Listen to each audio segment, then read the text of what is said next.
इन चार लोगों को ठीक से पहचान लो। इन पर भरोसा करने पर निश्चित ही धोखा मिलता है। दोस्तों, विद्वानों ने ऐसा कहा है कि किसी पर विश्वास करने के मामले में मनुष्य को सदैव सतर्क रहना चाहिए और विश्वास करने से पहले 100 बार सोचना चाहिए। अक्सर धोखा देने वाले लोग आपके ही विश्वास का फायदा उठाते हैं। जिन पर विश्वास ही नहीं होगा तो हम उन्हें किसी काम की जिम्मेदारी या कोई कीमती वस्तु सौंपेंगे ही नहीं। तो हमें धोखा कौन देगा? धोखा वही देते हैं जिन पर भरोसा होता है। मित्रों, ये कहानी आपको सचेत करती है कि आप किसी के धोखे का शिकार ना बने। कहानी बहुत ही रोचक और शिक्षाप्रद है।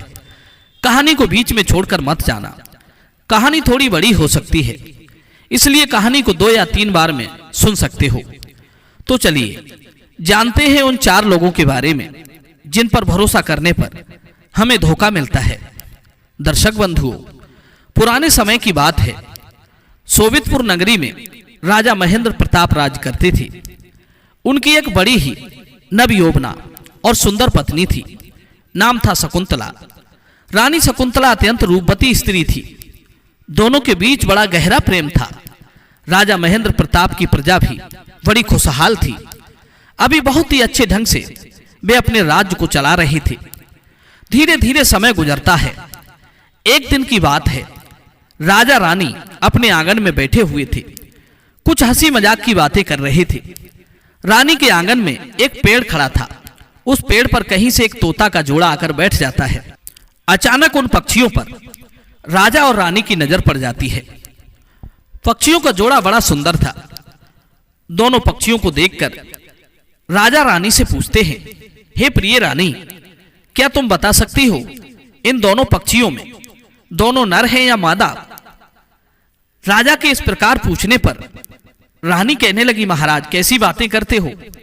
जोड़ा तो अक्सर नर और मादा का ही होता है। इनमें एक पक्षी नर है और दूसरा मादा है। राजा मुस्कुराते हुए कहते हैं, रानी, ये जरूरी नहीं है कि ये दोनों नर और मादा ही हों। दोनों नर भी हो सकते हैं और दोनों मादा भी हो सकते हैं। हो सकता है ये दोनों पक्षी भाई भाई हों। रानी कहने लगी, नहीं महाराज, ये दोनों नर और मादा ही हैं। मुझे लगता है आपको पक्षियों की ठीक पहचान नहीं है। राजा बोला, नहीं, ये दोनों नर ही हैं। दोस्तों, इस प्रकार से राजा और रानी के बीच उन दोनों पक्षियों को लेकर बहस होने लगती है। राजा ने कहा ये दोनों नर हैं और रानी कह रही थी कि ये दोनों नर और मादा हैं। जब दोनों के बीच इसी बात को लेकर बहस शुरू हो गई तो बहस ही बहस में दोनों के बीच शर्त ठहर जाती है। राजा ने कहा, ठीक है, अगर ये दोनों नर निकले तो मैं तुम्हें देश निकाला दे दूंगा, और यदि ये नर नारी हुए तो मैं 14 साल के लिए स्वयं देश निकाला कर लूंगा। मित्रों, दोनों में शर्त ठहर जाती है। राजा ने तत्काल एक शिकारी को बुलाया और शिकारी से कहा कि तुम इस पेड़ पर बैठे हुए इन दोनों पक्षियों को अपने जाल में फंसाओ। उधर राजा पक्षियों के विशेषज्ञ को बुलाता है और उससे कहा कि तुम्हें मुझे यह बताना होगा कि ये दोनों पक्षी नर हैं या मादा। उसने कहा, ठीक है महाराज। मित्रों, इधर शिकारी अपना जाल डालकर उन दोनों पक्षियों को पकड़ता है। इधर रानी जानती थी कि ये दोनों पक्षी नर और मादा हैं। उसने क्या किया, बड़ी चतुराई से उन पक्षियों के विशेषज्ञ को अपने पास बुलाया और उसके हाथ में 100 स्वर्ण मुद्राएं रखते हुए कहा, भाई, मैं अपने महाराज से बहुत प्रेम करती हूं और मेरे महाराज के बिना ये राज भी नहीं चल सकता। इसलिए मैं चाहती हूं कि इस शर्त में तुम्हें राजा को ही जिताना होगा। यदि मुझे वनवास होता है तो महाराज राज्य का संचालन ठीक ठाक करते रहेंगे, और यदि राजा साहब 14 साल को चले जाते हैं तो ये राज्य फिर राजा विहीन हो जाएगा। और कहते हैं जिस राज्य का कोई राजा नहीं होता वहां अराजकता फैल जाती है। राजा का खौफ ना होने के कारण चोर, डाकू, लुटेरे, गुंडा बदमाश प्रजा पर अत्याचार करने लगते हैं। इसीलिए तुम्हें झूठ बोलकर राजा को ही जिताना है। पक्षियों के विशेषज्ञ ने कहा, ठीक है महारानी, हम ऐसा ही करेंगे। इधर मित्रों, वो शिकारी उन दोनों पक्षियों को पकड़ कर लाता है और राजा रानी के सामने छोड़ देता है। तब राजा ने उस पक्षियों के जानकार से पूछा, हाँ भाई बताओ, इन दोनों में क्या फर्क है? ये दोनों नर हैं या मादा, या फिर दोनों नर हैं? पक्षियों का विशेषज्ञ तो पहले से ही रानी से घूस ले चुका था, अर्थात दोनों पक्षियों में एक नर था और एक मादा थी।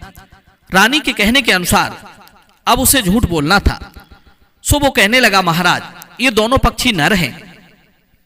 मित्रों, राजा को क्या पता था कि पक्षियों का विशेषज्ञ उससे झूठ बोल रहा है। राजा को जब पता चला कि उसकी बात ठीक निकली तो राजा मन ही मन बहुत प्रसन्न हुआ और एकदम से अपनी रानी से कहने लगा, हे रानी, तुम बड़ी घमंडी हो, तुमने मेरी बात नहीं मानी। वचन के अनुसार तुम शर्त हार गई हो, अब मैं तुम्हें देश निकाला दे रहा हूं। मित्रों, रानी ने अपने लिए उन पक्षियों के जानकार से झूठ बुलवाकर देश निकाला तो ले लिया, लेकिन वो अंदर ही अंदर बहुत दुखी होने लगी।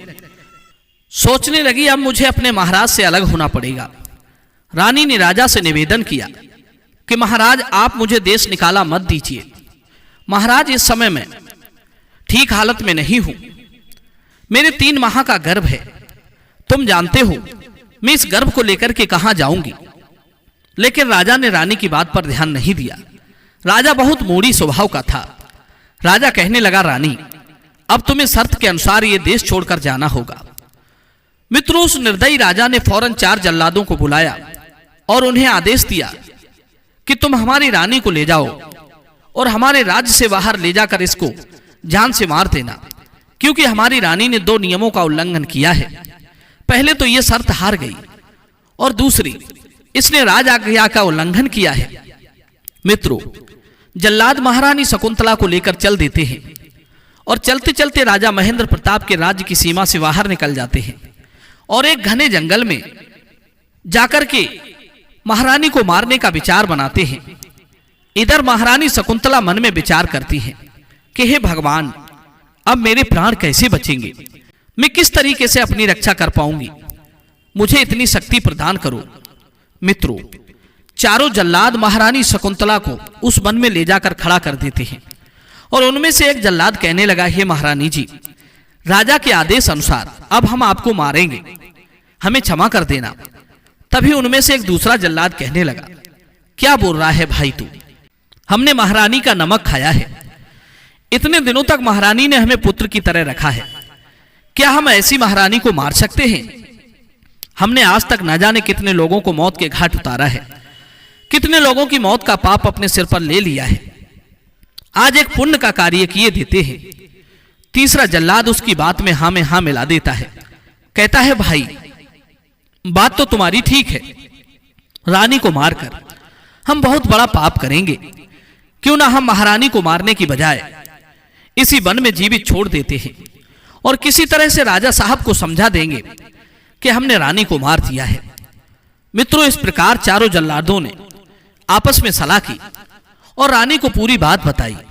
जवाब दिया, महारानी, राजा साहब ने हमें आपको मारने का आदेश दिया है, लेकिन हम तुम्हें मारेंगे नहीं। आप अपने वस्त्र उतार कर हमें दे दो, हम उन वस्त्रों को किसी जीव के रक्त में भिगोकर राजा साहब को दिखा देंगे। मित्रों, जैसे ही जल्लादों ने रानी से यह बात कही तो रानी ने तुरंत एक वृक्ष की आड़ में जाकर अपने वस्त्रों को उतार दिया। रानी के कपड़े लेकर जल्लाद वहां से लौट पड़ते हैं और कुछ दूर आगे आकर उन्होंने विचार किया कि इन कपड़ों को किसी जीव के खून में रंगना है। वहां से कुछ दूर चलने पर उन्हें एक हिरन मिल जाता है। जल्लादों ने उस हिरन का शिकार किया और उसके रक्त में रानी के कपड़े रंगने के बाद में राजा साहब को लाकर दिखा देते हैं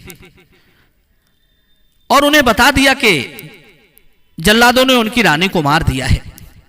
रानी की मृत्यु की खबर सुनकर राजा महेंद्र प्रताप पर कोई फर्क नहीं पड़ता है, क्योंकि मित्रों, पहले के राजाओं की कई कई रानियां हुआ करती थी।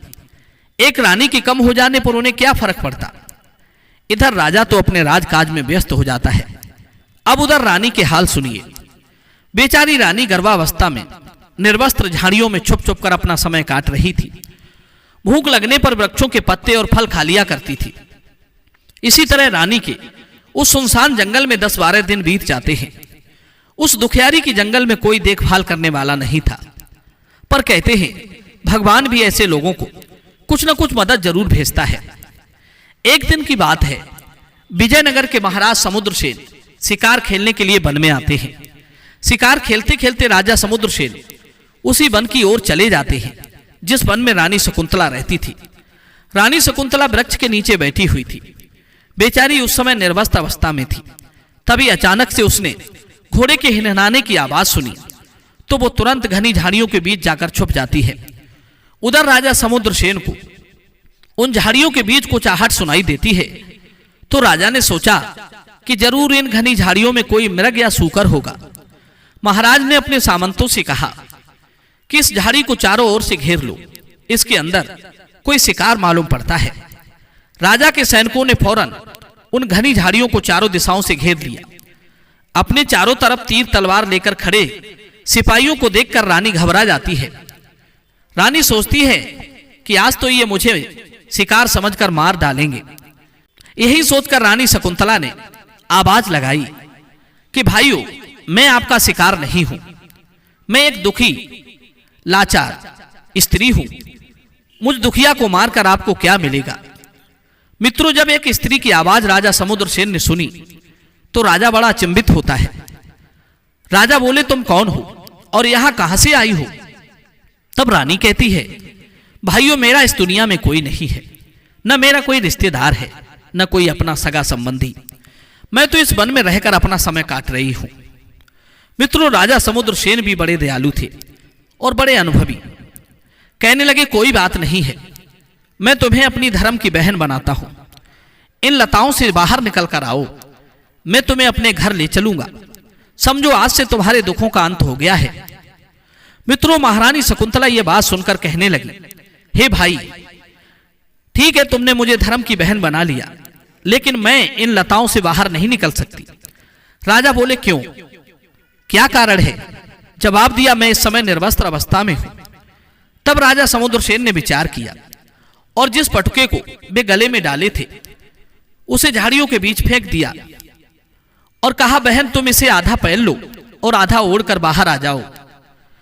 राजा का दुपट्टा जब रानी के पास पहुंचा तो महारानी शकुंतला उस दुपट्टे को अपने शरीर से लपेटकर उन लताओं से बाहर आ जाती है। जैसे ही रानी लताओं से बाहर आती है तो राजा समुद्रसेन उसे देखकर अचंभित रह जाते हैं। वह स्त्री एकदम अद्वितीय सुंदरी थी।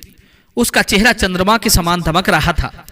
देखने से मालूम पड़ रहा था कि वो किसी राजा की राजकुमारी या कोई अप्सरा है। राजा कहने लगे, बहन, तुम चिंता मत करो, अब मैं तुम्हें अपने घर लेकर चलूंगा। मैंने तुम्हें अपनी बहन माना है। मंत्रियों सहित महाराज ने रानी शकुंतला को अपने रथ में बैठा लिया और सम्मान सहित विजयनगर के लिए लेकर चल देते हैं। राजा समुद्रसेन जब रानी शकुंतला को लेकर अपनी राजधानी में पहुंचते हैं तो प्रजा के लोगों ने देखा तो उन्हें लगा कि राजा अपना दूसरा विवाह करके लाए हैं। अब तो चारों तरफ राजा की बदनामी होने लगी। कहने लगे कि इस राजा को बुढ़ापे में दूसरा विवाह करने की क्या जरूरत थी। चारों तरफ इस बात का हल्ला मच गया कि राजा के यहां पहले से ही कई रानी हैं, फिर महाराज दूसरी रानी को लेकर क्यों आए हैं। राजा ने यह अच्छा नहीं किया। मित्रों, जब यह बात राजा के कानों में पड़ी तो महाराज ने विचार किया कि यह तो बहुत गलत अफवाह प्रजा में फैल गई है।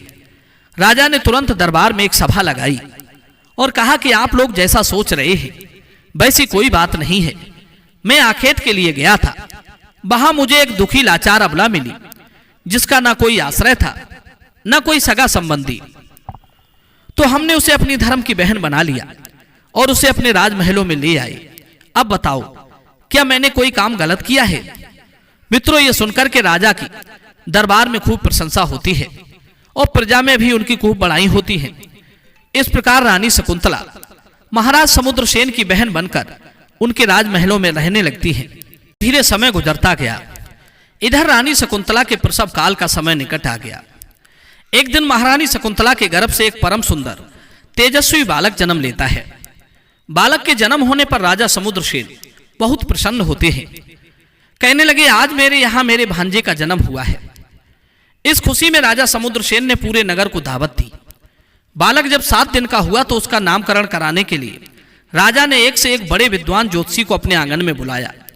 ब्राह्मणों ने जब अपनी पत्रा खोलकर देखा तो बालक का कोई ठीक से नाम नहीं निकल रहा था। कोई कुछ नाम रख रहा था तो कोई कुछ। वे नाम राजा समुद्रसेन को पसंद नहीं आ रहे थे। अलग अलग नामों को सुनकर राजा समुद्रसेन बड़े क्रोधित होते हैं। राजा समुद्रसेन ने अपने सेनापति को आदेश दिया कि इन समस्त ब्राह्मणों को जेल में डाल दो। ये व्यर्थ में पोती लेकर घूमते रहते हैं, ये कुछ नहीं जानते। राजा के आदेश पर उन ब्राह्मणों को जेल में डलवा दिया गया। उसके बाद राजा ने यह आदेश किया कि जो कोई मेरे भांजे का सही नाम रखेगा मैं उसे मुंह मांगा इनाम दूंगा। राजा की घोषणा सुनकर कोई ब्राह्मण उस बालक का नामकरण करने के लिए नहीं आता है, क्योंकि वो जानते थे कि यदि नाम सही नहीं निकला तो राजा मुझे जेल में डलवा देंगे। मित्रों, एक दिन सोबितपुर का एक बूढ़ा ब्राह्मण उसी राज्य में घूमता हुआ आ रहा था। मार्ग में कुछ सिपाहियों ने ब्राह्मण को देखा तो सोचने लगे, बूढ़ा ब्राह्मण है, हो सकता है ये हमारे महाराज समुद्रसेन के भांजे का नामकरण संस्कार करते, तो क्यों ना इसे लेकर के महाराज के पास चलना चाहिए। मित्रों, उन सभी ने जाकर के उस वृद्ध ब्राह्मण से कहा कि हे ब्राह्मण देव, हमारे महाराज के यहाँ एक पुत्र का जन्म हुआ है और उसका नामकरण संस्कार तुम्हें करना है, परंतु ध्यान रहे अब तक महाराज ने हजारों ब्राह्मणों को जेल में डलवा दिया है। कोई भी ब्राह्मण सही जन्म कुंडली, तिथि, बार, मुहूर्त और जन्म का सही निर्धारण नहीं कर सका। ब्राह्मण बोले, ठीक है, चलो मैं चलता हूं। उन सैनिकों के साथ वो बूढ़ा ब्राह्मण महाराज समुद्रसेन के दरबार में आ जाता है। राजा ने उसका बहुत स्वागत किया, बैठने के लिए उचित आसन दिया। उसके बाद राजा ने कहा, हे ब्राह्मण देव, मेरे घर एक पुत्र ने जन्म लिया है, तुम्हें उसका नामकरण संस्कार करना है। मित्रों, वो ब्राह्मण बड़ा ही प्रकांड विद्वान था। उसने अपनी पत्रा को खोलकर देखा तो कहने लगा, महाराज, इस बालक का सही नामकरण कर सकता हूं, लेकिन शर्त यह है कि आपने जितने ब्राह्मणों को अपने यहां जेल में डलवा रखा है उन सबको मुक्त करना पड़ेगा। राजा ने कहा, ठीक है, हम सबको रिहा कर देंगे, आप हमारे भांजे का ठीक नामकरण कीजिए। ब्राह्मण बोले, ठीक है। मित्रों, ब्राह्मण ने जब अपनी पत्रा खोलकर देखा और बालक के गुण और कुंडली मिलाई तो वो बूढ़ा ब्राह्मण कहने लगा, महाराज, ये बालक तो किसी दूसरे राज्य का पुत्र है, इसका जन्म स्थान बदल गया है, परंतु इस बालक के अंदर राजाओं के सभी गुण विद्यमान हैं, इसलिए इस बालक का नाम आज से इंद्रसेन होगा। बालक का नाम सुनकर पूरे दरबार में तालियां बजाई गई। राजा को भी बालक का नाम खूब पसंद आया। राजा ने अपने यहाँ कैद सभी ब्राह्मणों को मुक्त कर दिया। मित्रों, धीरे धीरे समय कुछ और बीतता है। वो बूढ़ा ब्राह्मण भी दान दक्षिणा लेकर अपने घर लौट जाता है। इधर इंद्रसेन धीरे धीरे बड़ा होने लगता है। जब वो 5 साल का हो जाता है तो उसने वही राजाओं वाले खेल खेलना आरंभ कर दिया। वो अपने साथी बालकों के साथ खेलता था, दुरक की रचना करता था और उन्हें तोड़ता था। घुड़सवारी करना, तलवारबाजी करना और धनुष पर प्रत्यंचा चढ़ाना बचपन से ही उसके खेल बन गए थे। बालक की कला कौशलता को देखकर समुद्रसेन बहुत प्रसन्न होते हैं। वो कहते थे कि हमारा भांजा बहुत ही प्रतापी होगा। इस प्रकार वो लड़का जब 7 वर्ष का हो जाता है तो अपने साथी बालकों के साथ खेलने जाता है। नगर का जो मुख्य चौराहा था उस चौराहे पर जाकर खेलने लगता है। मित्रों, उस चौराहे पर कुछ पनिहारी पानी भरने जाया करती थी। इधर इंद्रसेन भी बड़ा नटखट स्वभाव का था। वो अक्सर खेल ही खेल में उन पनिहारियों के मटके में बाण मारकर छेद कर देता था, जिसके कारण उनके मटके से सारा पानी घर तक पहुंचते पहुंचते निकल जाता था। राजा का भांजा था, इसलिए कोई कुछ नहीं कह पाता था। अब तो इंद्रसेन का ये प्रिय खेल बन गया। जो भी कुआं पर पानी भरने के लिए आता था वो बाण मारकर सबके मटकों में छेद कर देता था। अब तो पूरे नगर में हाहाकार मच गया, क्योंकि किसी के घर एक बूंद पानी ही नहीं पहुंचता है। दुखी जनता ने महाराज समुद्रसेन से शिकायत की, राजन, तुम्हारे भांजे ने बड़ा उत्पात मचा रखा है, उसके कारण हम में से किसी के घर एक बूंद पानी भी नहीं पहुंच पाता है। आपका भांजा तीर मारकर सबके मटकों में छेद कर देता है। ये बात सुनकर के समुद्रसेन कहने लगे, कोई बात नहीं प्रजावासियों, मेरा इकलौता भांजा है, मैं उसे डांट फटकार तो नहीं सकता, पर हां, मैं तुम्हें पीतल के नए बर्तन दिलवा सकता हूं। जाओ। राजा ने आदेश कर दिया कि एक एक पीतल का मटका सबके घर पहुंचा दिया जाए और कहा कि इन पीतल के मटकों में पानी भरकर ले जाया करो। हमारा भांजा इनमें तीर मारेगा तो इन पीतल के मटकों में छेद नहीं होगा। मित्रों, अब तो नगरवासी राजा के यहां से एक एक पीतल का मटका ले आए और कुएं से पानी भरकर ले जाने लगे। इधर इंद्रसेन ने क्या किया, वो एक लोहार के पास जाता है और लोहार से कहता है कि मुझे ऐसे तीर बनाकर दे दो जो पीतल के बर्तनों में भी छेद कर दे। ये बात सुनकर के लोहार बोला, ठीक है बेटे, मैं तुम्हें ऐसे तीर बना दूंगा, इसके बदले में मैं तुमसे 500 स्वर्ण मुद्राएं लूंगा। अब तो इंद्रसेन 500 स्वर्ण मुद्राएं देकर लोहार से उन तीरों को बनवा कर ले आता है और अगले दिन उसी चौराहे पर जाकर खेलने लगता है। उसका तो यही काम था, पनिहारियों के मटकों को फोड़ना। इंद्रसेन ने अपना धनुष बाण उठाया और उन पनिहारियों के मटकों में मारने लगा। वो तीर बहुत ही कठोर धातु से बने हुए थे। तीर उन पीतल के बर्तनों को भेदता हुआ पार निकल जाता है। अब तो उन मटकों में एक की जगह 2 छेद हो जाते हैं। इस प्रकार मटकों का सारा पानी रास्ते में ही निकल जाता था। प्रजा के लोगों ने राजा समुद्रसेन से फिर इस बात की शिकायत की, महाराज, पहले तो मटकों में एक छेद होता था तो थोड़ा पानी घर तक बच जाता था, अब तो मटके में 2 छेद हो जाते हैं, सारा पानी रास्ते में निकल जाता है। हम आपके भांजे से बहुत तंग आ चुके हैं। राजा ने कहा, देखो, हम अपने भांजे से तो कुछ नहीं कह सकते, पर हां, हम उस कुएं के पास में एक ठठेरा बैठा देते हैं, वो तुम्हारे फूटे हुए मटकों को ठीक करता रहेगा। प्रिय बंधुओं, ठठेरा अब तो प्रतिदिन 1500 बर्तनों में रोजाना झाल लगाता था। इंद्रसेन उन्हें रोज फोड़ देता था। धीरे धीरे इसी तरीका से उसका उत्पाद बढ़ता गया। एक दिन की बात है मित्रों, इंद्रसेन उस चौराहे पर नहीं जाता है। उस दिन वो अपने मित्रों को साथ लेकर जंगल में खेलने के लिए जाता है। जंगल में पहुंचकर उसने एक रेतीले स्थान पर बालकों के साथ दुर्ग की रचना की। उसके बाहर 2 प्रहरी बैठा दिए और दुर्ग पर आक्रमण करने के लिए अपने कुछ साथी बालकों से कहा और स्वयं उसका रक्षक बनकर खड़ा हो गया। इंद्रसेन इसी तरह से खेल रहा था। उसी समय एक लाखा बंजारा वहां से गुजरता है। लाखा बंजारे के पास लाखों की संख्या में ऊंट और गायें थी। बंजारे का काम था राजाओं के माल को एक राज्य से दूसरे राज्य में पहुंचाना। लाखा बंजारा अपने पूरे लाव लश्कर के साथ 100-200 आदमियों के साथ चला आ रहा था। लाखों ऊंट उसके साथ थे। लाखा बंजारे ने जब रास्ते में बालकों को खेलते हुए देखा तो कहने लगा, बालकों, यहां से दूर हट जाओ। इंद्रसेन निडर और निर्भीक था। वो कहने लगा, तुम कौन हो? तुम कोई आक्रमण करने वाले हो जो मेरे दुर्ग पर आक्रमण करने आए हो? मैं अपने दुर्ग की रक्षा कर रहा हूं, तुम अपने ऊंट लेकर दूसरे मार्ग से निकल जाओ। इंद्रसेन की यह बात सुनकर बंजारा बहुत क्रोधित होता है। बंजारा भी कुछ अहमियत रखता था, राजाओं के पास उठना बैठना था। बंजारा कहने लगा, अरे हठी बालक, मेरा रास्ता छोड़ दे। इंद्रसेन भी अपनी जिद पर अड़ा था। दोनों के बीच विवाद होता है, लेकिन इंद्रसेन पीछे नहीं हटा। तब बंजारे को क्रोध आ गया। उसने गुस्से में आकर इंद्रसेन में 2-4 चांटे जड़ दी।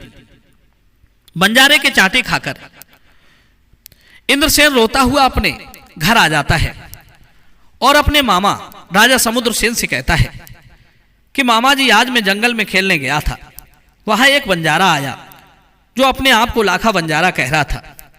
उसने मेरे किले को तोड़ दिया है और मुझे भी मारा है। इंद्रसेन की यह बात सुनकर राजा समुद्रसेन गुस्से में बोले, पुत्र, तुम चिंता मत करो, जिसने तुम्हें मारा है मैं उसे अभी सबक सिखाकर आता हूं। इस प्रकार मित्रों, अपने कुछ सैनिकों को लेकर के राजा समुद्रसेन चल देते हैं। उधर लाखा बंजारा अपने साथियों के साथ चला आ रहा था। राजा ने जाते ही जाते बंजारे के कई आदमियों को मार डाला। इधर लाखा बंजारे को खबर मिली कि महाराज समुद्रसेन ने हम पर आक्रमण कर दिया है, तो वो बंजारा घबरा जाता है। उसने देखा कि महाराज ने आक्रमण किया है। महाराज कोई लुटेरे थोड़े ही है, क्या वजह है जो राजा हमसे नाराज है? तो लाखा बंजारा अपने हाथ बांधकर दांतों में धूप का तिनका दबाकर राजा के सामने आकर के उपस्थित हो जाता है। कहने लगा, महाराज, हम ठहरे बंजारे और आप एक महाराज हैं, क्या कारण है कि आपने इतने साथियों को मार डाला?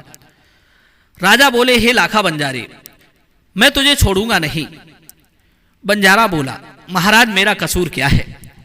राजा ने कहा, बंजारे, मैंने अपने भांजे को बड़े लाड़ प्यार से पाला है और तूने उसे मारा पीटा है। मित्रों, अब तो बंजारा महाराज के चरणों में गिर जाता है। महाराज, मुझसे गलती हो गई, मुझे क्षमा कर दो। मैं नहीं जानता था कि वो हठी बालक आपका भांजा है। इस प्रकार बंजारे ने 1,00,000 स्वर्ण मुद्राएं राजा को देकर अपनी गलती की क्षमा मांगी। राजा समुद्रसेन भी बंजारे से 1,00,000 स्वर्ण मुद्राएं लेकर प्रसन्न हो जाते हैं और उसे अपने दरबार में बुला कर लाते हैं। अपने भांजे इंद्रसेन से बंजारे का परिचय कराते हैं। मित्रों, इस प्रकार लाखा बंजारा राजा समुद्रसेन के यहाँ अतिथि बनकर ठहर गया। राजा उसे अपने नगर में घुमाते हैं। बंजारा राजा समुद्रसेन का मित्र बन जाता है। राजा के महलों में रहते हुए बंजारे को कई दिन बीत जाते हैं। घूमते फिरते उसकी नजर एक दिन इंद्रसेन की माता रानी शकुंतला पर पहुंच जाती है। रानी शकुंतला देखने में बहुत सुंदर थी। उसे देखकर बंजारे की नीयत खराब हो जाती है। कहने लगा, ओहो, ये तो बहुत सुंदर स्त्री है, ये तो हमारी पत्नी बनने की योग्य है। बंजारे ने राजा से पूछा कि यह स्त्री कौन है। राजा समुद्रसेन ने बताया कि यह हमारी बहन है और जिस बालक को तुमने मारा था वो बालक हमारी इसी बहन का पुत्र है।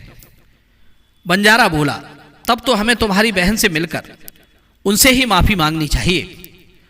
मित्रों, इसी बहाने से लाखा बंजारा रानी शकुंतला के पास जाता है और उनसे अपनी गलती की क्षमा मांगता है। रानी पर उसकी नीयत खराब तो हो ही चुकी थी। उसने क्या किया, एक नौलखा हार रानी शकुंतला को भेंट किया और कहा कि तुम जैसे राजा समुद्रसेन की बहन हो उसी तरह से तुम मेरी भी बहन हो और ये हार मैं तुम्हें उपहार में देता हूं। मित्रों, हार को पाकर रानी बड़ी प्रसन्न हो जाती है। उसे भी लगता है कि जब ये मुझे बहन मान रहा है तो मुझे भी उसका सत्कार करना चाहिए।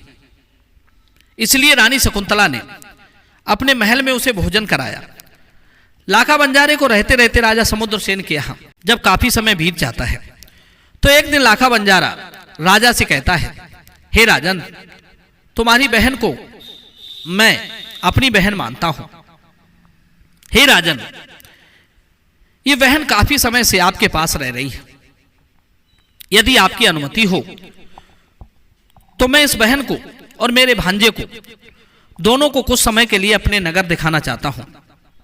दोनों लोग मेरे यहां भी घूमकर देख लेंगे और ज्यादा दिनों की बात नहीं है, थोड़े दिन बाद मैं इन्हें यहां छोड़ जाऊंगा। राजा समुद्रसेन ने कहा, देखिए, इस बारे में मैं तो कुछ नहीं कह सकता। यदि मेरी बहन आपके साथ जाने को तैयार हो तो मैं रोक नहीं सकता, क्योंकि अब तुम इसके भाई हो। बंजारे ने जब शकुंतला से अपने यहां चलने को कहा तो शकुंतला भी मान जाती है। सोचने लगी, जब बंजारा इतना कह रहा है तो मुझे उसके साथ चलना चाहिए। लेकिन वो बंजारे के मन में खोट को नहीं जानती थी। उसे नहीं पता था। शकुंतला ने राजा समुद्रसेन से कहा, भैया, मुझे यहां रहते काफी दिन हो गए हैं, आपकी आज्ञा हो तो मैं भाई बंजारे के यहां कुछ दिन के लिए चली जाऊं। तो मित्रों, राजा ने भी उसे जाने की अनुमति दे दी। जब संबंध गहरा जुड़ जाता है तो आना जाना तो चलता ही रहता है। राजा समुद्रसेन ने बंजारे पर विश्वास करके अपनी बहन शकुंतला को उसके साथ भेज दिया। फौरन एक पालकी तैयार करवाई और पालकी में बैठकर रानी शकुंतला बंजारे के साथ चल देती है। बंजारा सोचने लगा कि अभी तो मैं इसे बहन बनाकर ले जा रहा हूं, घर जाकर मैं इसे पत्नी बना लूंगा। इस प्रकार वो बंजारा शकुंतला को अपने साथ बुलाकर ले जाता है। अब देखिए मित्रों, अब कहानी बड़ी ही विचित्र मोड़ लेती है। बंजारे ने अपने साथियों से कहा कि आज शाम तक हमें राजा समुद्रसेन के राज्य की सीमा से बाहर चलना है, इसलिए तेजी से चलिए। बंजारे के सभी साथी अपना माल खजाना लेकर तेजी के साथ आगे बढ़ते हैं और पूरे दिन का सफर तय करके राजा समुद्रसेन के राज्य विजयगढ़ से बाहर निकल जाते हैं। दूसरे राज्य में जाकर जब शाम हो जाती है तो बंजारा उसी स्थान पर अपने डेरा तंबू लगा देता है। एक तंबू रानी शकुंतला के लिए लगवा दिया और दूसरा तंबू राजकुमार इंद्रसेन के लिए। धीरे धीरे जब मध्यरात्रि का समय होता है, रानी शकुंतला की सुंदर तस्वीर बंजारे के दिमाग में चलती रहती है। बंजारा अर्धरात्रि के समय भारी षड्यंत्र रच देता है। वो उठ करके रानी शकुंतला के डेरे के अंदर चला जाता है। रानी के सुंदर यौवन को देखकर बंजारे की नीयत खराब हो जाती है। बंजारे ने जब रानी शकुंतला के तंबू में प्रवेश किया तो पैरों की आहट से महारानी शकुंतला जाग जाती है। उसकी दृष्टि जब लाखा बंजारे पर गई तो उसने देखा कि काम की दृष्टि से लाखा बंजारा उसकी तरफ देख रहा है। रानी एकदम घबरा जाती है और पूछने लगी, भैया तुम यहां कैसे? रानी की आवाज सुनकर लाखा बंजारा अपनी शैतान मुस्कान के साथ हंसने लगा और कहने लगा, रानी तुम मुझे भाई कहना बंद करो, क्योंकि आज से तुम मेरी प्रिय पत्नी बनोगी। यह बात रानी ने जब सुनी तो वो घबरा जाती है। आज उसे बंजारे की नीयत का पता चल चुका था। बंजारा कहने लगा, रानी जब से मैंने तुझे देखा है मैं तब से तेरे रूप का दीवाना हो गया हूं, इसलिए मैं बहाने से तुझे बुलाकर लाया हूं। अब आज से तुम मेरे महलों की रानी बनकर मेरे महलों की शोभा बढ़ाओगी। मित्रों, बंजारे की यह बात सुनते ही रानी क्रोध से भर जाती है। उसकी आंखें लाल हो जाती हैं। रानी ने फौरन अपना खड़ग निकाला और कहने लगी, अगर तूने मुझे बदनीयत से छूने की कोशिश भी की तो मैं तुझे मार दूंगी और स्वयं भी मर जाऊंगी। मेरे भाई ने तुझ पर विश्वास करके बहुत बड़ी गलती की है। किसी ने सच कहा है कि नीम की जड़ में चाहे जितना दूध डाल दो पर उसमें मिठास नहीं आ सकती। नीच आदमी कभी अपनी नीचता को नहीं छोड़ता। ये चार लोग, इनसे चाहे जितना प्रेम कर लो, ये कभी रिश्ते को नहीं मानते। नंबर 1 कामी चंचल मनुष्य, नंबर 2 धन का लालची मनुष्य, नंबर 3 चापलूसी व्यक्ति, नंबर 4 पहले का शत्रु हो जिसने कभी आपसे चोट खाई हो। इन चारों पर कभी भूलकर भी विश्वास ना करें। इन चारों को कोई इतनी बड़ी जिम्मेदारी ना सौंपे। मित्रों, रानी शकुंतला का क्रोधमुखी चेहरा देखकर बंजारा कुछ डर जाता है। कहने लगा, कोई बात नहीं, आज तू मेरे प्रस्ताव को नहीं मानेगी तो मैं तुझे जेल में डाल दूंगा। सारे जीवन तू मेरे यहां कैद रखकर चक्की पीसेगी। दर्शक बंधुओं, रानी बोली, मुझे तेरी हर सजा मंजूर है पर तेरी पत्नी बनना मंजूर नहीं।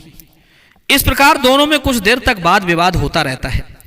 लाखा बंजारा रानी को बहुत मनाने की कोशिश करता है परंतु रानी नहीं मानती है।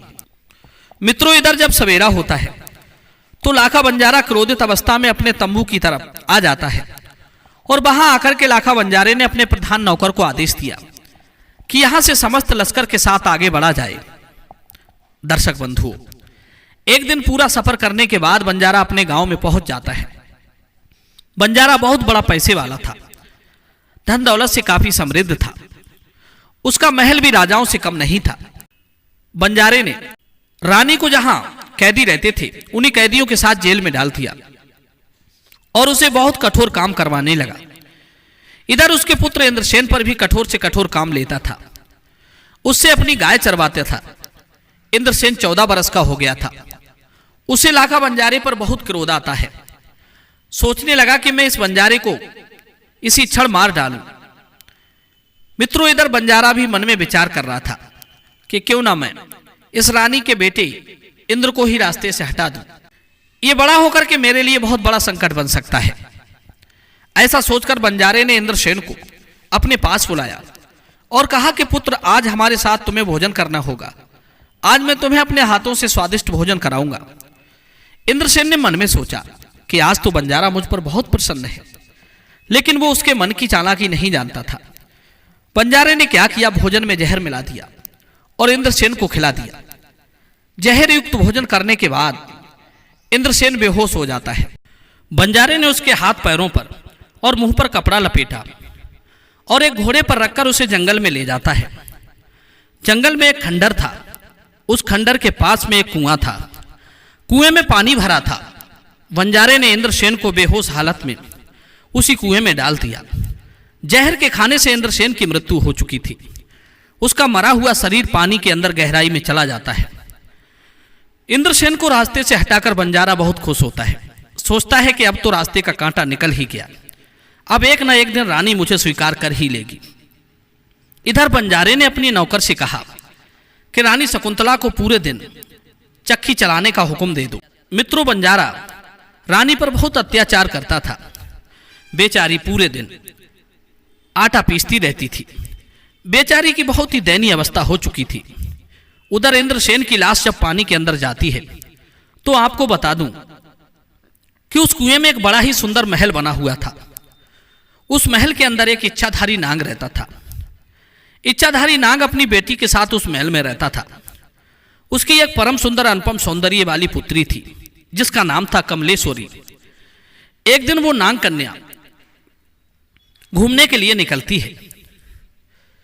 उधर नाग भी कहीं घूमने के लिए चला जाता है तो उसने कुएं में देखा कि एक सुंदर युवा जिसकी आयु लगभग 15-16 वर्ष की होगी मृत अवस्था में पड़ा है। वो लाश को देखकर एकदम विचलित हो जाती है। सोचने लगी कि किसने मारकर इसको यहां डाला है। इंद्रसेन के मृत शरीर को नाग कन्या बाहर निकाल लेती है और उसे उठाकर अपने महल में ले जाती है। महल में उसे ले जाकर एक कोने में रख लेती है। तब तक उसका पिता नाग आ जाता है। नाग ने अपनी बेटी से पूछा, पुत्री तुम ये किसे लेकर आई हो? तब वो लड़की कहती है, पिताजी मैं नहीं जानती ये व्यक्ति कौन है। ये इस कुएं में मरा हुआ पड़ा था, मैं इसे जल से बाहर लेकर आई हूं। मित्रों, जब नाग ने उस इंद्रसेन के चेहरे से कपड़ा हटाया तो वो उसे देखकर देखता ही रह गया। वह युवक बहुत सुंदर था। सोचने लगा इतने सुंदर नौजवान को भला किस दुष्ट ने मार दिया। मित्रों, नाग ने अपनी नागमणि लेकर इंद्रसेन के मृत शरीर से लगाई तो वो एकदम से जीवित हो जाता है। राजकुमार के जीवित होने पर नाग और उसकी पुत्री ने पूछा, तुम कौन हो और इस कुएं में कैसे आए? किसने तुम्हें कुएं में मारकर डाल दिया था? मित्रों, आपको बता दें कि उस समय इंद्रसेन की स्मृति खत्म हो चुकी थी। उसे कुछ याद नहीं था। कहने लगा, मुझे कुछ याद नहीं है कि मैं कौन हूं और यहां कैसे आया। नाग ने मन में विचार किया कि मेरी पुत्री भी विवाह के योग्य है और इससे सुंदर युवक भला मुझे कहां मिल सकता है। क्यों ना मैं अपनी पुत्री का विवाह इसके साथ संपन्न कर दूं। यही सोचकर के नाग ने कहा, बेटे तुम मेरे यहां आराम से रह सकते हो, यहां तुम्हें कोई दिक्कत नहीं होगी। ये मेरी पुत्री है और मैं इसका विवाह तुम्हारे साथ कर दूंगा। इंद्रसेन भी नाग कन्या के साथ विवाह करने के लिए राजी हो जाता है। नाग ने अपनी बेटी का विवाह इंद्रसेन के साथ संपन्न करा दिया। अब दोनों बड़े आराम से उस महल में निवास करते हैं। इधर 6 महीने का समय बीत जाता है। उधर महाराज समुद्रसेन मन में विचार करते हैं कि लाखा बंजारा 1 महीने का वादा करके मेरी बहन को बुलाकर ले गया था, परंतु आज 6 महीने का समय हो गया है और वो वापस नहीं लौटा। मुझे उसकी कुछ जानकारी लेनी चाहिए, मुझे चलकर देखना चाहिए। तो महाराज समुद्रसेन अपने घोड़े पर सवार हुए और लाखा बंजारे के यहां को चल देते हैं। इधर इंद्रसेन को नाग कन्या के साथ रहते हुए काफी समय बीत गया था। एक दिन उसे अचानक अपनी माता की याद आ जाती है। मां की याद करके वो रोने लगता है। ये देख करके नाग पूछने लगता है कि बेटे तुम्हारे रोने का क्या कारण है? तुम क्यों रो रहे हो? मुझे ठीक ठीक बताओ। तब इंद्रसेन नाग को पूरी सारी कहानी सुनाता है कि मेरी माता को बंजारे ने जेल में कैद कर रखा है और उसने मुझे भी मार के इस बावड़ी में डाल दिया था। नाग ने सुना तो वो कहने लगा, पुत्र तुम चिंता मत करो, चलो मैं तुम्हारे साथ चल रहा हूं। तुम मेरे कंधे पर बैठ जाओ और मैं तुम्हें तुम्हारी मां से मिलाने ले चलता हूं। इंद्रसेन नाग के कंधे पर बैठ जाता है। वो नाग तो इच्छाधारी था। वो अपने शरीर को बढ़ाकर विशाल कर लेता है और इंद्रसेन को लेकर आकाश मार्ग से उड़ता हुआ जा रहा था। उधर उसके मामा समुद्रसेन भी रास्ते में मिल जाते हैं। जिस रास्ते से समुद्रसेन आ रहे थे उसी रास्ते से नाग भी जा रहा था। समुद्रसेन ने देखा कि उनका भांजा किसी विशाल मनुष्य की पीठ पर बैठा हुआ है। राजा समुद्रसेन एकदम चौंक जाते हैं। सोचने लगे, ये तो कोई राक्षस है जो मेरे भांजे को लिए जा रहा है, मुझे इसका वध करना चाहिए। ऐसा सोचकर के वे अपना धनुष निकालते हैं और धनुष पर बाण चढ़ाकर उस नाग के ऊपर छोड़ देते हैं। बाण जब उस नाग को लगा तो नाग बिलबिलाकर एकदम नीचे गिर पड़ता है। नाग ने इंद्र से कहा, तुम मेरे कंधे से नीचे उतरो, मैं इस घोड़े वाले मनुष्य का अंत किए देता हूं। इसने मुझ पर धोखे से प्रहार किया है। इंद्रसेन जब देखता है तो उसने देखा कि सामने धनुष पर बाण चढ़ाए खड़े उसके मामा ही थे। वो अपने मामा को पहचान लेता है। एकदम से कहने लगा, मामा जी ठहर जाओ, तीर मत छोड़ना। मैं आज जीवित हूं तो इन्हीं नागराज की वजह से। इन्होंने मुझ पर बहुत बड़ा उपकार किया है। मुझे उस दुष्ट लाखा बंजारे ने मार करके पानी की बावड़ी में डाल दिया था। मेरी मां को उसने अपने यहां कैद कर रखा है। मित्रों, इंद्रसेन के मुख से यह बात सुनकर समुद्रसेन का क्रोध भड़क जाता है। समुद्रसेन ने तुरंत नागदेव से माफी मांगी। कहने लगे, मुझे क्षमा करना। मैं तो यह समझ रहा था कि कोई राक्षस मेरे भांजे का अपहरण करके लिए जा रहा है, इसीलिए तुम पर बाण चला दिया। मैं तुमसे क्षमा चाहता हूं। यह बात सुनकर के नागराज बड़ा प्रसन्न हुआ और कहने लगा कि नहीं महाराज, ऐसी कोई बात नहीं है। मैं तो तुम्हारे भांजे और अपने मेहमान को लेकर के उस दुष्ट बंजारे को सबक सिखाने जा रहा था। मैं उसको जिंदा नहीं छोड़ूंगा। इस प्रकार तीनों आपस में विचार विमर्श करने के बाद बंजारे से बदला लेने के लिए चल देते हैं।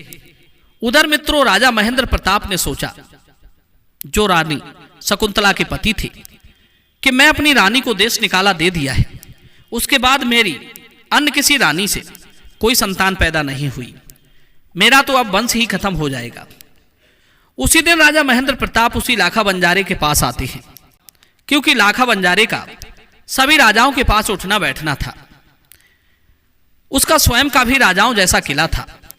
ठीक उसी ठाट बाट के साथ उसने भी अपना एक छोटी सी रियासत बना रखी थी। राजा महेंद्र प्रताप इधर जब लाखा बंजारे के यहां आते हैं तो वो उनका खूब सत्कार करता है। लाखा बंजारा ये नहीं जानता था कि जिस रानी को मैंने अपने यहां कैद कर लिया है वो रानी इन्हीं राजा की है। राजा महेंद्र प्रताप भी नहीं जानते थे कि जिस रानी को मैंने मरवा दिया है वो अभी जीवित है और इसी बंजारे की कैद में है। इधर राजा महेंद्र प्रताप बंजारे की सभा में बैठे हुए थे। उधर राजा समुद्रसेन, इंद्रसेन और वो नागराज भी आ जाता है। उन तीनों ने जाकर लाखा बंजारे को ललकार लगाई और कहने लगे कि लाखा बंजारा, अब तू जीवित नहीं रहेगा, आज हम तुझे जिंदा नहीं छोड़ेंगे। बंजारे ने जब इंद्रसेन को जीवित देखा और उसके साथ में राजा समुद्रसेन को देखा तो उसके पैरों के नीचे जमीन खिसक गई। बंजारा एकदम से हड़बड़ा गया। वो अपने सिंहासन पर चुपचाप बैठा रहा।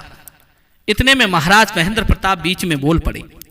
राजा महेंद्र प्रताप राजा समुद्रसेन से कहने लगे, महाराज, बंजारा हमारा मित्र है और बंजारे को मारना कहां तक उचित है? आप इसे क्यों मारना चाहते हैं? तब समुद्रसेन ने राजा महेंद्र प्रताप को सारी कहानी सुनाई कि हे महाराज, इस दुष्ट बंजारे ने मेरे धर्म की बहन को बहुत यातनाएं दी हैं। ये मेरे धर्म का भांजा है। एक बार की बात है, महाराज मैं वन में गया था। वहां मुझे एक दुखी लाचार अबला मिली थी जिसका कोई सगा संबंधी नहीं था। उस स्त्री को धर्म की बहन बनाकर मैं अपने घर ले गया। इस दुष्ट बंजारे से मेरी मित्रता थी, इसलिए यह भी उसे अपनी बहन बनाकर कुछ दिनों के लिए अपने साथ बुला लाया। लेकिन इसके दिमाग में कुछ और ही चल रहा था जिसे मैं ना पढ़ सका। आज इसलिए मेरी बहन को इसने कैद में डाल दिया है और मेरे भांजे को जहर देकर इसने कुएं में डाल दिया था। मैं अपनी बहन और भांजे को इसके यहां से मुक्त करने के लिए आया हूं। मैं इसे मारकर उन्हें यहां से मुक्त करा ले जाऊंगा। मित्रों, पूरी बात सुनने के बाद में राजा महेंद्र प्रताप ने बंजारे से कहकर उस स्त्री को आजाद करने के लिए कहा। बंजारे के 4 आदमी रानी शकुंतला को बुलाने जाते हैं। उन्होंने कहा, बहन, अब तुम बंजारे के यहां से मुक्त हो गई हो, बाहर तुम्हारा कोई इंतजार कर रहा है। रानी शकुंतला सोचने लगी कि इस दुष्ट बंजारे ने मेरे पुत्र को भी मार दिया, अब पता नहीं ये मेरे साथ क्या करेगा। चारों सेवकों के साथ रानी शकुंतला जब दरबार में आई तो वहां पहले से ही उसके पति महेंद्र प्रताप बैठे हुए थे। वहीं पर उसके पुत्र और उसके भाई समुद्रसेन भी बैठे हुए थे। जेल की चक्की पीस पीस कर उसकी हालत बहुत कमजोर हो गई थी। अपनी बहन की हालत देखकर समुद्रसेन क्रोध से भर जाते हैं। कहने लगे, रे दुष्ट बंजारे, मैं तुझे नहीं छोड़ूंगा। तूने मेरी बहन को ना जाने कितनी यातनाएं दी हैं। इधर मित्रों, रानी शकुंतला जब अपने पति को देखती है तो वो उन्हें पहचान जाती है और राजा महेंद्र प्रताप भी अपनी पत्नी को पहचानने लगते हैं। सोचने लगे कि ऐसे ही रूप रंग वाली तो मेरी स्त्री थी जिसे मैंने जंगल में छुड़वा दिया था। राजा महेंद्र प्रताप पूछने लगे, हे देवी, हूबहू मेरी रानी की तरह दिखने वाली तुम कौन हो? तब रानी शकुंतला कहती है, महाराज, आप इतनी जल्दी मुझे भूल गए। ये मुझे उम्मीद नहीं थी। याद करो, हम में और तुम में पक्षियों के जोड़े के ऊपर विवाद हुआ था। तुमने जिन पक्षियों को नर बताया था, दरअसल वो नर और मादा ही थे। मैंने पक्षियों के विशेषज्ञ को 100 स्वर्ण मुद्राएं देकर उसे झूठ बुलवाया था ताकि तुम्हारे लिए वनवास ना हो, और तुमने मुझे वनवास दे दिया था।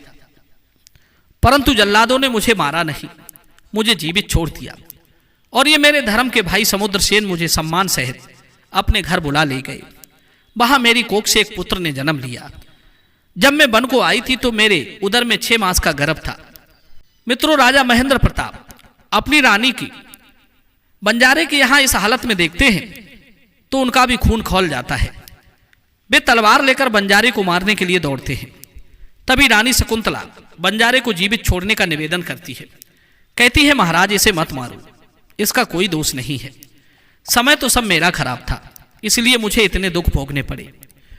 मित्रों, उधर बंजारा रानी शकुंतला के चरणों में गिर जाता है और बार बार अपनी गलती की क्षमा मांगता है कि महारानी, आज तुमने मुझे बचा लिया, तुम बड़ी महान हो। इस प्रकार से मित्रों, वहां उस परिवार का मधुर मिलन हो जाता है। राजा महेंद्र प्रताप राजा समुद्रसेन के पैरों में गिर पड़े और बोले, महाराज मैं आपका बहुत आभारी हूं, आपने मेरे डूबते हुए परिवार को बचा लिया, मेरी गद्दी सूनी है। राजा ने अपनी रानी शकुंतला से बार बार क्षमा मांगी और उन्हें अपने साथ सम्मान ले जाने के लिए आमंत्रित किया। मित्रों, उसी समय नाग कन्या को बुलवाया जाता है और इंद्रसेन के साथ उसका विवाह हो जाता है। बंजारे को माफ करने के बाद में महाराज महेंद्र प्रताप अपनी पत्नी, पुत्र और पुत्र वधू को लेकर अपने नगर को लौट आते हैं। पूरे नगर में बड़ी खुशी मनाई जाती है। राजा महेंद्र प्रताप ने अपने पुत्र वधू का भव्य स्वागत किया और अपने पुत्र इंद्रसेन को सोबितपुर का राजा बना दिया। महाराज समुद्रसेन और नागराज भी उनसे विदा लेकर अपने अपने स्थान को लौट जाते हैं। मित्रों, इस कहानी से एक बात और सीखने को मिलती है कि जो पुरुष अपनी स्त्री को त्याग देता है, संसार में उस स्त्री को फिर कोई अच्छी नजर से नहीं देखता। सब उसे बुरी नजर से ही देखते हैं, सब उसे भोगना चाहते हैं, सब हवस के भूखे भेड़िए बन जाते हैं। इसलिए भूलकर भी कभी अपनी स्त्री का त्याग ना करें। मित्रों, मैं उम्मीद करता हूं यह कहानी जरूर पसंद आई होगी। तो चलिए अपनी कीमती राय कमेंट में भेजिए। मिलते हैं आपसे अगली वीडियो में एक और चर्चा के साथ। आप सभी का बहुत बहुत धन्यवाद। जय श्री कृष्णा।